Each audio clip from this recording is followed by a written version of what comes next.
The Budapest major Pickems are officially here, so just like usual, we'll be trying to get the diamond coin. If you remember last major, we were incredibly close, but this is the time we get it. This video was brought to you by Skins Monkey, where you can trade your boring old skins for brand new ones. Are you tired of your blue combo? Just trade it for a red one, it takes seconds. Use code OSNICS on the website to get $5 for free to trade, and you also get a 35% deposit bonus. They have 24/7 live chat support, link is in the description, and thank you Skins Monkey for sponsoring the video. And we're starting off with the teams that are going 3-0. And I'ma be honest, good luck with predicting the 3-0 teams here, it's going to be very hard, almost impossible.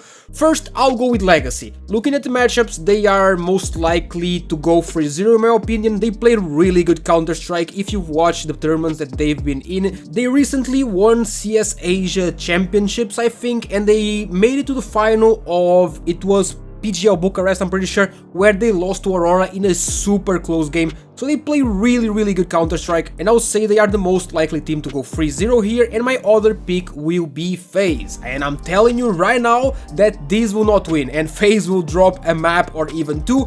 They have been pretty bad lately, but realistically, if not FaZe, I have no idea who I would pick here, and there is a chance that FaZe and Legacy end up meeting in a 2-0 match, so that would be a guaranteed point, which would be pretty good.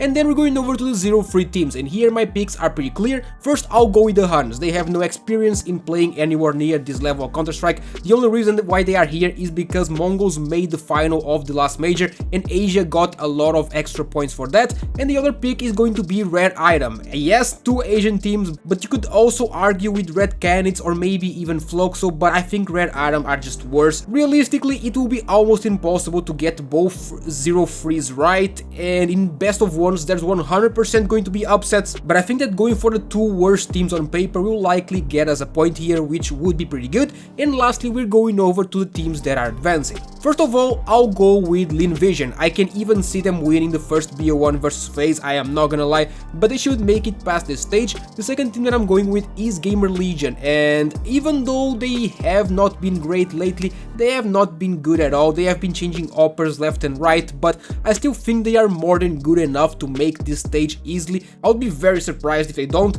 And I'll also go with Bait. They have a very solid team and have gotten way more LAN experience this past year, so I expect them to make it here. And then I am going with Fnatic, and I know that many of you want to see them fail for what they did to Cypher, but realistically they kinda have to be a pick here. On paper they are probably like top 5, top 6 team in this stage. And then we're going over to another one, which I don't know if it's going to be an unpopular opinion, but I am gonna go with Parivision, which is another team that I'm pretty confident in. Jaime has been cooking with this team and they are way better than I expected at first. It's not like I watched them a lot, obviously, I'm not gonna lie, but I think they have been playing pretty decent Counter-Strike, so I kinda wanna go with them here. And then in my last pick, we'll be going with NIP. Their journey to the major was pretty good, their team is also pretty good on paper, and they recently even made a LAN final that they lost to Navi. What was the tournament? It was StarLadder as well, Star Series, yeah, I think it was StarLadder Star Series. They made the final and lost to Navi, but I think they have more than enough quality to make it past this stage, and they are very much used to playing against this level of opposition as well, so there's that. There's still some time left until the major starts, so if there's any news that affects a team that I chose in the video and it makes me change any of my picks, I will update you guys in 3 ways. I will update the pinned comment of this video, and I will update the community tab on this channel, and last of all, I will post the final version of the Pickems on my Twitter the day before the deadline, but this is just in case something happens. I should not change anything that I chose here, but if I do, you will easily know. If you want to continue following my picks, make sure you guys subscribe and leave a like, and I'll see you in the next one. Goodbye.